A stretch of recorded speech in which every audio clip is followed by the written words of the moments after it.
Today's episode is brought to you by the GG button. Hit that GG button to call out a good game or to troll your friends. Order yours today at ggbutton.com and use our coupon code 1PVS2P at checkout to save 10% off your order. Again, go to ggbutton.com, use coupon code 1PVS2P at checkout and save 10%. Thanks to our friends at the GG button for supporting our podcast, and thanks to our listeners for supporting us. Pokémon GO becomes a global craze in less than a week. The hunt continues with Monster Hunter Generations, and this week in gaming history, Star Wars Knights of the Old Republic was released 13 years ago. All that plus this week's new game releases, announcements, and more. It's Wednesday, July 13th, 2016, and you're listening to the 1P versus 2P podcast.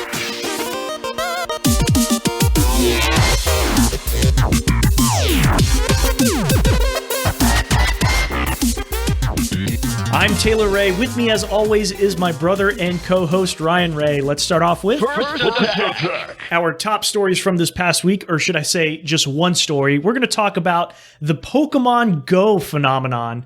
Danny Houston, a listener who posted on our Facebook page, thanks Danny, said, "Hey guys, love the recent episodes. Would love to hear your take on the Pokémon GO buzz that has been dominating our gaming," that's the gaming subreddit.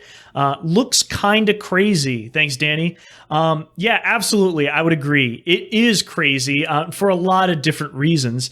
So let's dive into it. And let me ask you, Ryan, first off, have you played Pokemon Go? I have. It's basically taken over all my lunch breaks. Basically, eat lunch and then go for a really long walk and try to catch all these Pokemon, challenge some gyms, and so on and so forth. It's been really interesting to see this app really take off. Yeah, it's a very interesting experiment, and I want to use the term game very loosely, because it's a very interactive app, and I love what it's doing with augmented reality, or AR, really. I mean, this game is just about collecting Pokemon out there in the wild, but it's awesome to see the sort of stories of people bonding over the shared experience, because a ton of people have Pokemon Go installed on their smartphones, both on iOS and Android, and just the absolute buzz we're seeing on Twitter is just incredible for any video game, no matter if it's a smartphone game or not. And it's bringing, I would say it's crossing the generational gap when it comes to kids enjoying Pokemon and also parents getting into it. I've even had conversations with my boss at my office, who's not a gamer to say the least, but he's definitely trying out Pokemon Go. It's someone who has never had experience playing a Pokemon game and is trying this out based on all the internet buzz and the feedback about it. So it's just this really, really cool experiment by both Nintendo and Niantic, the developers of Pokemon Go. Yeah, the craze is reminding me of the original Pokemon phenomenon. Pokemon is about 20 years old. I remember when the word got out of Japan that game was coming to the US, and it was this RPG. And, we were kids back then. We were really excited reading Nintendo Power, reading all the previews. And I just remember that thing selling like hotcakes when it first came out. And it was such a problem that eventually they had to start setting school policies to say, hey, kids, you can't play Pokemon while you're on school grounds. And we're seeing a very similar reaction to Pokemon Go. A lot of people are kind of taking in the craze, a lot of people joining in the fun. New York Mayor Bill de Blasio tweeted out a thing saying, hey, Pikachu, notice that you're hanging out there, but here's a statistic about the crime rates. There was a post from the U.S. Marines saying Pokemon are invading our shores. And then also, to counteract that, some places saying, hey, don't play Pokemon Go on our grounds. Most notably, the National Mall in Washington, D.C. would prefer that Pokemon Go players don't play the game while they're on the grounds.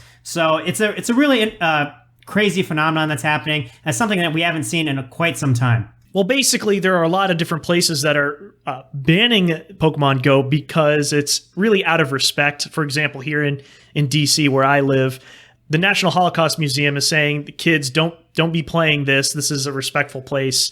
Yeah, and even places like police stations where Pokestops are located, which we'll explain what those are if you haven't played it yet, are saying people stay away, do not come into a police station just to play Pokemon Go, even if you see a Pokemon inside. So it's also been leading to some kind of dangerous situations in real life. There was this widespread story about teenagers who were actually mugging people who were playing Pokemon Go, attracted to a certain location to catch Pokemon, and robbing them blind. And eventually police caught them. But yeah, a widely circulated story about that. And one more about a teenager who came across a dead body because she was out searching for Pokemon. And so these kinds of stories, news outlets that wouldn't normally report on video games are totally talking about Pokemon Go, like Business Insider, Time Magazine, news outlets like these reporting these just really, really insane stories about how this game is affecting them in real life. So briefly to explain what Pokemon Go is, it's basically a map app where you you pick out a Pokemon trainer, you customize how they look, and then you kind of are given a little mini tutorial on what the catching mechanics are. And the first Pokemon that you catch is your starter. And then there's, so the starters are between Bulbasaur, Charmander, and Squirtle. And there's actually a way to get Pikachu as your starter if you follow a guide on how to do that. From there, basically the game gives you kind of a starter set of items, some potions, some Pokeballs. And then it basically doesn't give you any tutorial from there. From the outset, it shows you a screen of the local area where your phone is, and a visual representation of you. And as you walk around in real life, Pokemon start appearing from the tall grass, and you can click on them or tap on your screen to actually try and catch them. And then it goes into a catch mode where basically it goes into an AR wherever you are. It uses your phone's camera and shows you where it's looking and where the Pokemon is, and then you try and throw Pokemon. You're trying to throw Pokeballs at them, not Pokemon. Correct. Correct.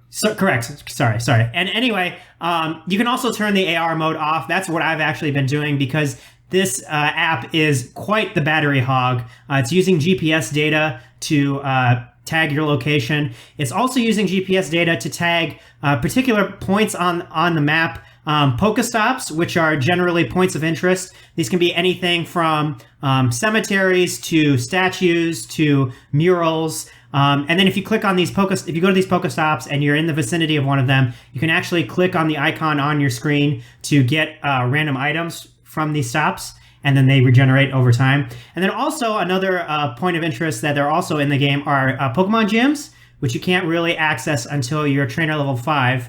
Every action that you do in this game gets you experience. And once you hit level 5, you can actually start, you pick it from 3 teams.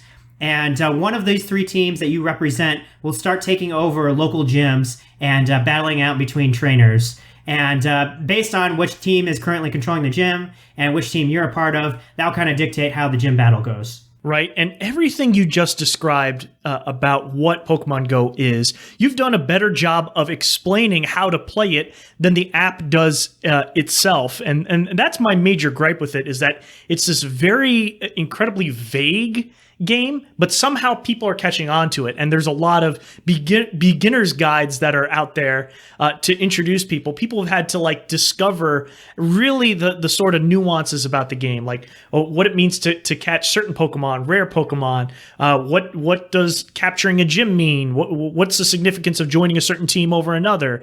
And sort of this meta game surrounding Pokemon Go isn't really well explained. And right now, it's this mostly single-player experience because you're not really battling any other trainers in real time. You're just taking over points like the gyms, like you mentioned. And then there's also a major feature that we've seen from the Pokemon series. It's a major draw for a lot of people, is that trading. There's absolutely no trading involved, which Niantic has since said. They've come out and said, we're going to be introducing that feature specifically in a new update to this game. So it's good that they're sort of monitoring the feedback, what this craze really is, and taking the sort of feedback for this game really to heart. So let me ask you, Ryan, how many hours would you say you've spent using Pokemon Go? I probably played it for about 10 hours here and there. I started last weekend. It's actually interesting. I want to actually talk about my experience a little bit. So I went on a road trip this weekend to the more rural parts of Illinois. I live in Chicago. And I had a vastly different experience playing Pokemon Go when I was in a rural area compared to when I'm here in the city in Chicago. If you're a rural player, if you live in a rural area, you're going to find a lot less Pokemon, a lot less Pokestops. and a lot less gyms than you would if you do in a major urban area. When I live in Chicago and I'm playing Pokemon Go, I see tons. I can see tons of things on the map, tons of points of interest, tons of Pokemon to catch. If you live out in the country, in the more, let's call them flyover states in the U.S. or wherever you are, you're going to have a harder time having a good time with this game because there just are less opportunities for you. And that was actually the same thing with Niantic's previous game, which kind of led to the development of Pokemon Go, Ingress. That they had people who were playing that game in rural areas also had a very similar experience. So I think there's a little bit of division in terms of players. And they base a little bit of what Pokemon appear in your area based on the geography of where you live. So, for example, if you live in kind of a forested area, you might encounter a lot of bug and grass Pokemon. If you're like me, you'll encounter a lot of Rattata or Zubat or Pidgey. If you live in kind of near bodies of water, you'll find more water Pokemon. I don't know what I have to do to find a fire Pokemon. Maybe I have to jump into a volcano or something. But there have been some Pokemon that just haven't appeared. And for right now, they've just done Generation 1. So that's the first 150 Pokemon that are available in this game right now. Niantic has said that they're going to try to incorporate Pokemon from other generations. But if they do the full rollout, that's over 700 Pokemon that eventually will be coming to this app. Well, it's not just tied to location, it's also tied to the time of day as well. So, for example, if you're playing at night, you might encounter more ghost-type Pokemon or psychic-type Pokemon. So like things like Ghastly or Haunter out there in the wild. So I think that that's sort of neat and not really well explained, again, in-game. It's sort of something you really have to discover on your own. And then another thing is also to capture certain Pokemon in the wild, there's something to tap in the lower right-hand corner of the screen to see which Pokemon are nearby. If you've caught them, if they're in your Pokedex already, you will see which ones you can capture locally. But the ones that you haven't captured will be represented by like a silhouette. So you're able to sort of tell where they are in the vicinity, but it's very hard to understand in which direction you should go, how close you are. And I want to give a quick pro tip about that I actually read somewhere. Okay. So in that nearby radar, it shows you kind of the silhouettes of the Pokemon if you haven't caught them, like you explained, and also the silhouettes of the ones that are filled in if you have caught them previously. If you notice, there are like kind of like footprints beneath some of the pictures. Right. If there are no footprints, that means if you tap on the screen, that particular Pokemon will appear in your field of view in the next 10 seconds.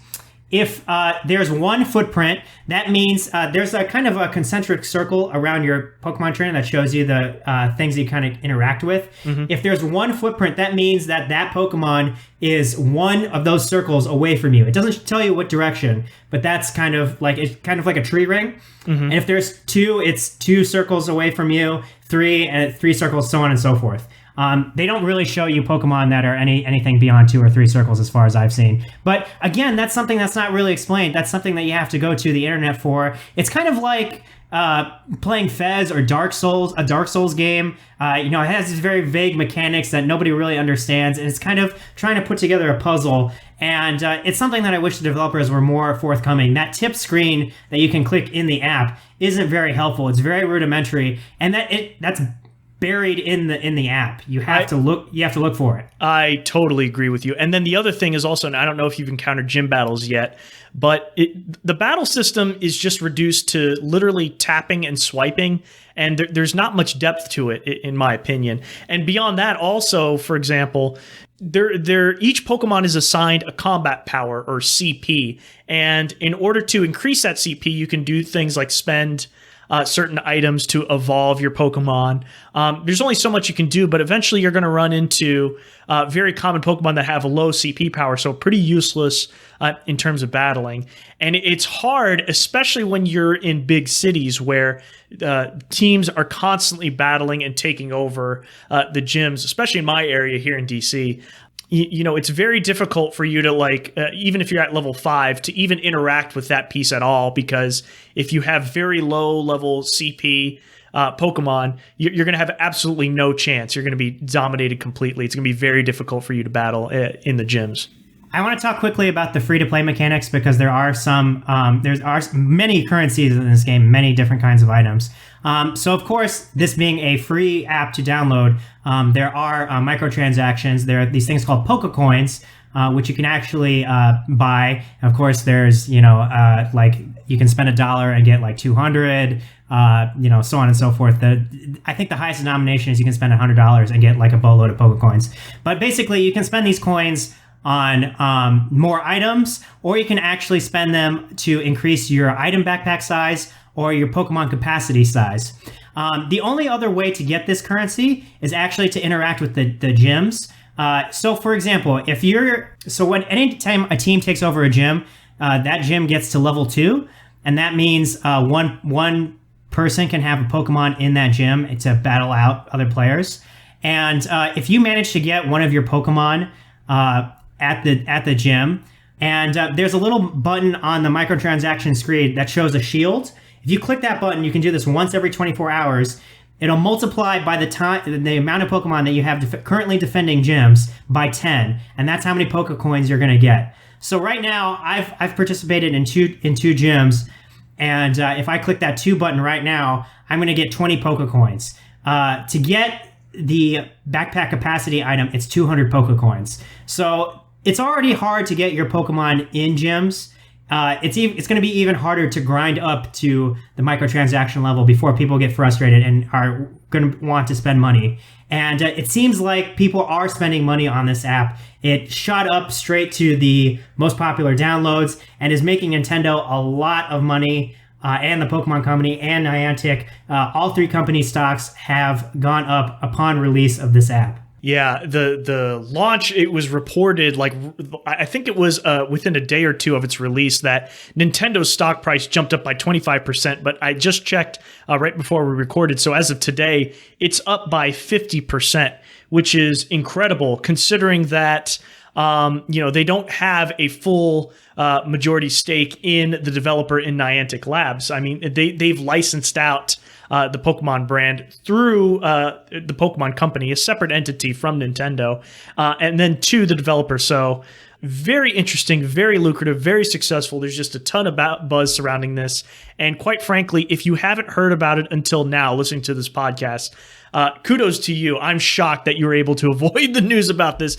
It's all that all my Facebook friends are posting about. Our Twitter feeds are just loaded with screenshots of Pokemon Go, people talking about it, people complaining about it, praising it. I do want to read one tweet we saw from Rami Ismail. He's at the _Rami,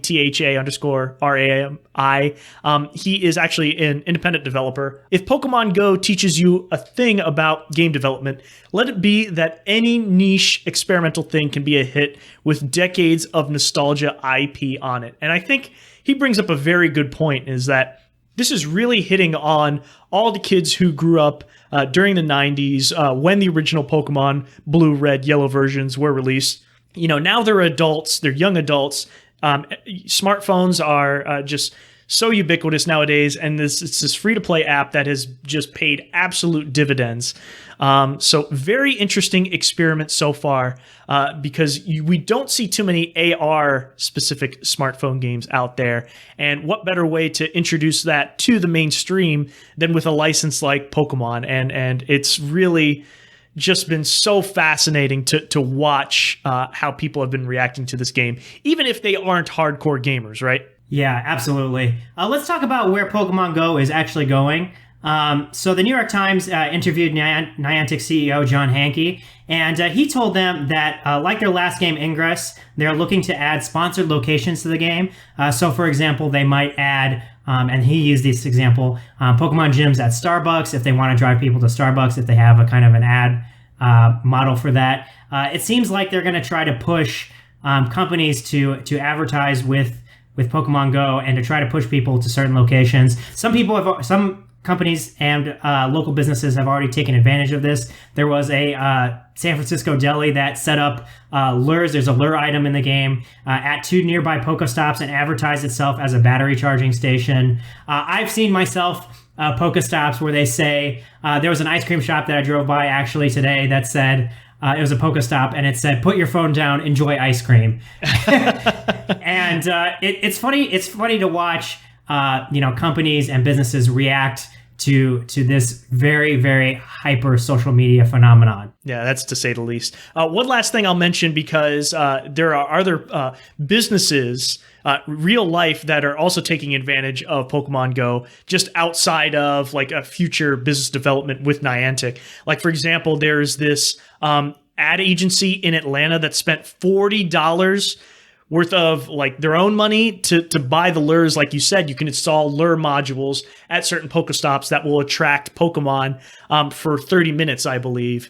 And it's really meant to attract a lot of Pokemon Go players, because as soon as you see these lures out on your map, you're drawn to those spaces because you know it's going to be easy to find a lot of Pokemon within a short amount of time. So when they put the lures at the 2 Pokestops near their office, right at their company-run cafe, they got a surge in real-life business from the players in that area. So it's so unique. It's such a cool thing to see them take advantage of a game like this. So, all right, before we wrap up this segment, I would just want to say I found this neat Tumblr post that has some advanced tips if you've kind of figured out how the game works. We'll link it in the show notes for sure, but it features some of the things we've talked about, and some of the features that honestly would be included in a kind of tutorial or instruction booklet. Niantic, make that happen. And finally, let's just ask you guys, you who are listening to the podcast, have you played Pokemon Go? If so, what do you think about it? Give us your take by commenting on our Facebook page, tweeting to us at 1pvs2p_podcast, or send us an email to podcast@1pvs2p.com. Or you can also record a voicemail or send a text to us, 571-418-GAME. That's 571-418-4263. And if you do respond, we might just read or play your message on our next episode. So tell us what you think about Pokemon Go. All right, let's move on to our new video game releases for this week. I love new releases. Starting off with Song of the Deep for PS4, Xbox One, and PC. Ryan, what's this about? So Song of the Deep, besides being a GameStop marketing point, because GameStop are the publishers for this game, which is very unusual for them, Song of the Deep is a Metroid-influenced undersea adventure. If I had to describe the gameplay, it's kind of Metroid meets Echo the Dolphin, which is an interesting mix. So basically, you pilot a tiny submarine around a series of stages with many of the areas locked off like they would in a Metroidvania kind of game until you've acquired the right equipment. And yeah, it's been saying, people have been saying that it's kind of an interesting summer game, something very different. I'm just curious because I've been to GameStops recently, and it sounds like they've been pushing Song of the Deep very, very hard. And I wonder how this game is actually going to perform sales-wise. And this is the first game that GameStop is helping to fund and publish. So, of course, they're going to be hardcore marketing this game. But it just seems like one of these sort of budget titles out there. Yeah, we haven't seen a retailer like this do this, like a brick and mortar retailer like this, promote their own games before. So sort of a first, and we'll see how it goes with Song of the Deep. Next, we have Resident Evil 5 HD for Xbox One and PS4. Yeah, Capcom announced the HD remaster of RE5 that they were going to put it out digitally back in June for PS4 and Xbox One. And then there was going to be a physical retail release available here in North America on July 12th, yesterday. So with this being a game that was released, many years ago, 2009, we're seeing that this game has an improved frame rate. It's also in full HD, 1080p. Also, all of the DLC that was released for the game is included. And this was previously released back on Xbox 360 and PS3 from the gold version. So if you own those already, if you want a remastered version of that, it might be worth it to pick up this one, RE5 HD. And also the previous PC-only modes, No Mercy, and the Mercenaries and the Mercenaries Reunion multiplayer modes will now be combined into a new mode titled The Mercenaries United. So if you were into that sort of time trial challenge mode, it's available all in this remaster. I really liked RE5 back in its day. It was kind of a fun co-op third-person shooter where you play as Chris Redfield or Sheva. And it kind of took place in Africa. They're not zombies, they're BOWs. That's where that concept, piggybacking off of Las Plagas and Resident Evil 4.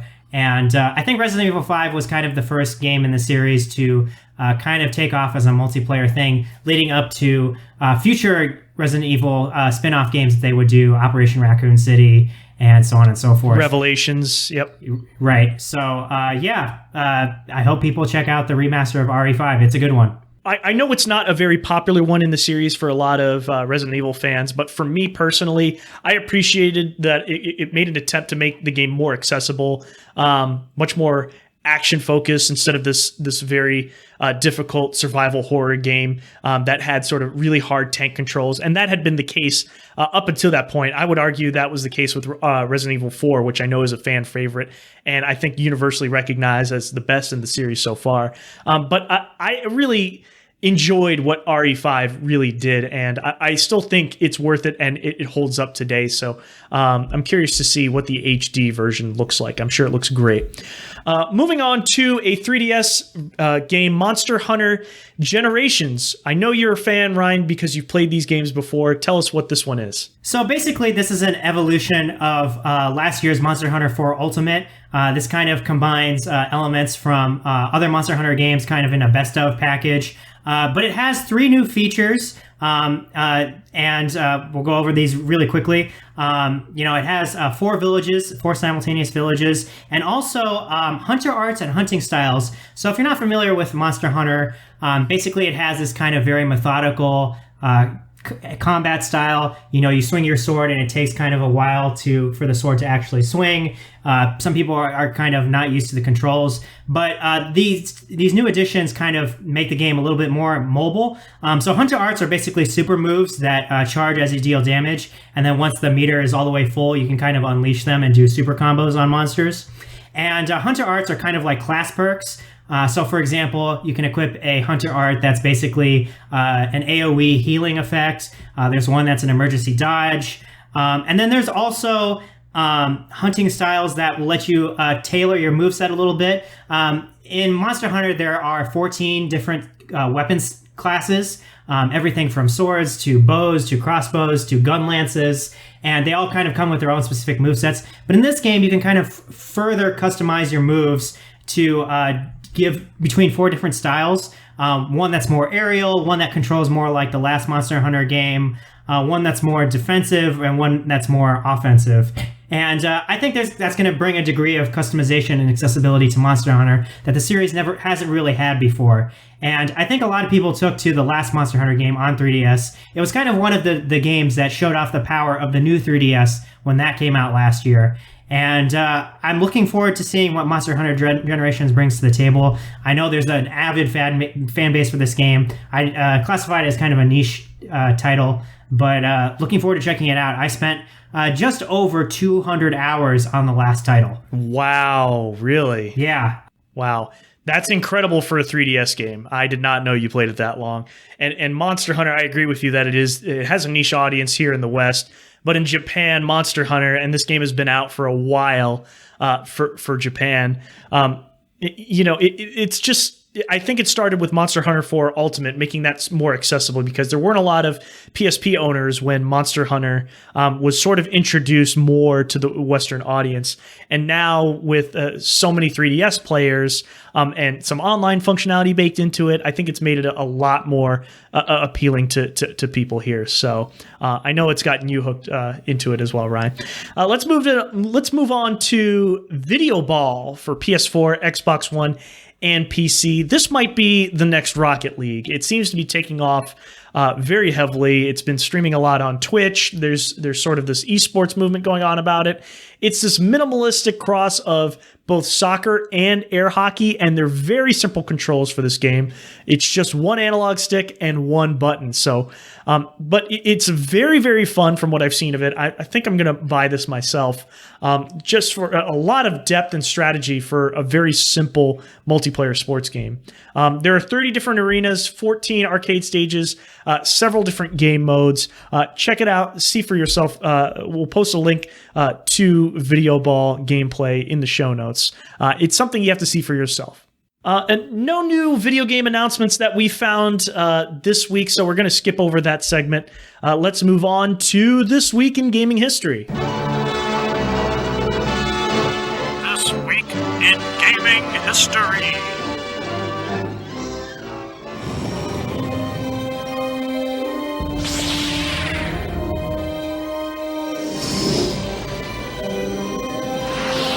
This pathetic planet from the face of the galaxy. And this week, it's Star Wars Knights of the Old Republic, originally released on the original Xbox on July 15th, 2003, making it 13 years old. This is an awesome RPG developed by BioWare, published by LucasArts.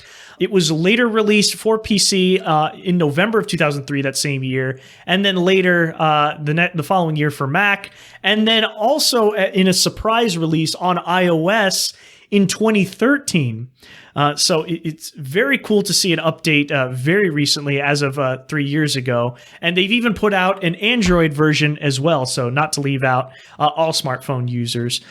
This game was one of BioWare's very early successes, and it paved the way for a lot of their future games like Mass Effect as well. You could totally see the inspiration from KOTOR.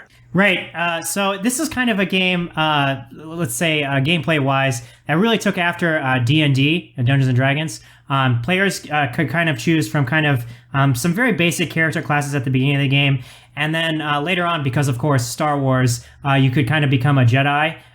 Won't spoil how that happens in the story, but basically you kind of choose very basic classes, and then you later spec in more Jedi styles. One Jedi class that was kind of more brawler perspective, one that you could kind of dual wield lightsabers, and one that was more force power oriented. And of course, every time you leveled up, you could put points into a skill tree, put more points into force powers. And I think that the thing that really set apart this game was its cast of characters and party members that you could have. Lots of really cool characters. Characters like Carth Onasi, HK-47, probably the highlight for me. This kind of like assassin droid. There was a Mandalorian, there was a Wookiee companion, there was other Jedi, a droid.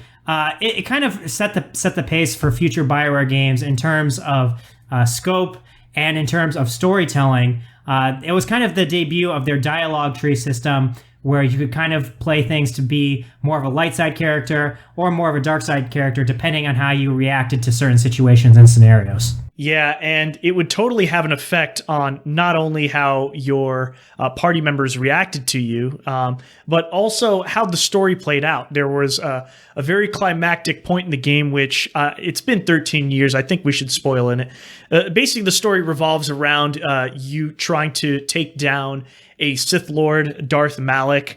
And throughout the game, you find out that his companion, Darth Revan, who was lost, you later find out that you actually are Darth Revan, and that the Jedi had wiped your memory and are trying to train you to defeat Darth Malak, your former comrade.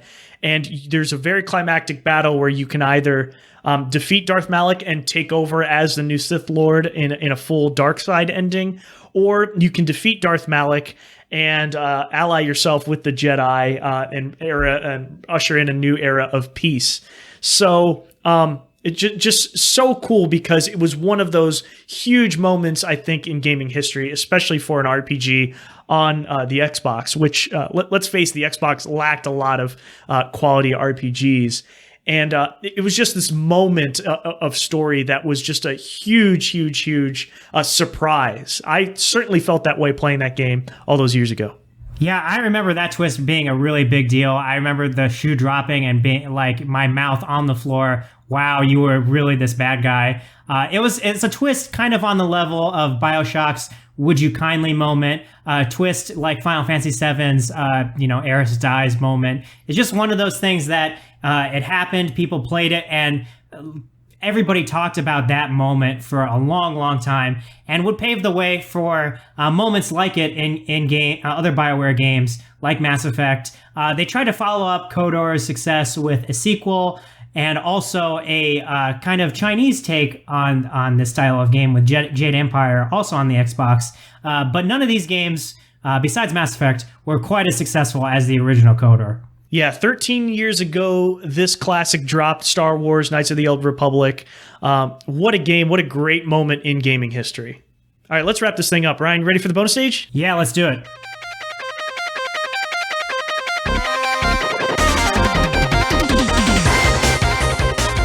On Bungie's 25th anniversary, one Bungie fan decided to reinvent Destiny as a retro-style side-scrolling action game. This Reddit user and Destiny fan, Helix3333, shared a playable version of Destiny in honor of Bungie Day. His 2D version of Destiny for PC and Mac is currently called Project Tiger and is up now as a free download. So cool that he did this. This fan game totally reminds me of Contra. After 20 long years, someone finally cracked the Sega Saturn's DRM. The reason it's been so notoriously hard to crack the Sega Saturn's DRM is because it had a hardware-based DRM, which required discs to have a physical mark that was etched into CDs. And thanks to this engineer, James Laird Waugh, Sega's 32-bit hardware has been cracked, allowing games to be loaded via USB, preserving Saturn emulation that previously wasn't possible. He's currently working out the kinks in this software to release it to others. Neither of us owned a Sega Saturn, but any attempts to preserve old games from disappearing forever is well worth it, especially because Saturn drives are starting to die off hardware-wise, so well done, Mr. Laidlaw. The Hollywood Reporter has found out that Paramount Television and Anonymous Content are optioning the rights for a TV show based on EA Dice's Battlefield series. Paramount president Amy Powell describes Battlefield as having an incredibly dynamic narrative as well as a loyal fan base. Battlefield. This is the game where it's a multiplayer shooter that nobody even knows has a single-player campaign. Come on. Yeah, pretty much. I just wonder how they're going to show four guys getting into a helicopter right before the pilot crashes it. Oh, yeah, that would be a true TV show game adaptation. That's it. If you liked our show, please subscribe, rate, and review us both on iTunes and Stitcher. Please let us know what you think of our show. You can also listen to us on Google Play Music, TuneIn, Clamor, or our site, which is 1pvs2p.com, or search for us using your favorite podcast app. All of our sources for this week's stories, including hot Pokemon Go tips, are posted at the link in the show notes. Like us on Facebook, follow us on Twitter at 1pvs2p_podcast. Also check us out on YouTube and Twitch, twitch.tv/1pvs2p_podcast. We're streaming more and more, we promise, this summer. As always, we want to thank Phonetic Hero for the use of the songs for our show, Coffee Stomp, and Super Manly Brothers X. Both songs are part of the compilation project Chiptunes Equals Win. Thanks for listening, everybody. See you next week. You are like a delightful random cruelty generator, Master, poisoning all you touch with your presence. You are a testament to all organic meatbags.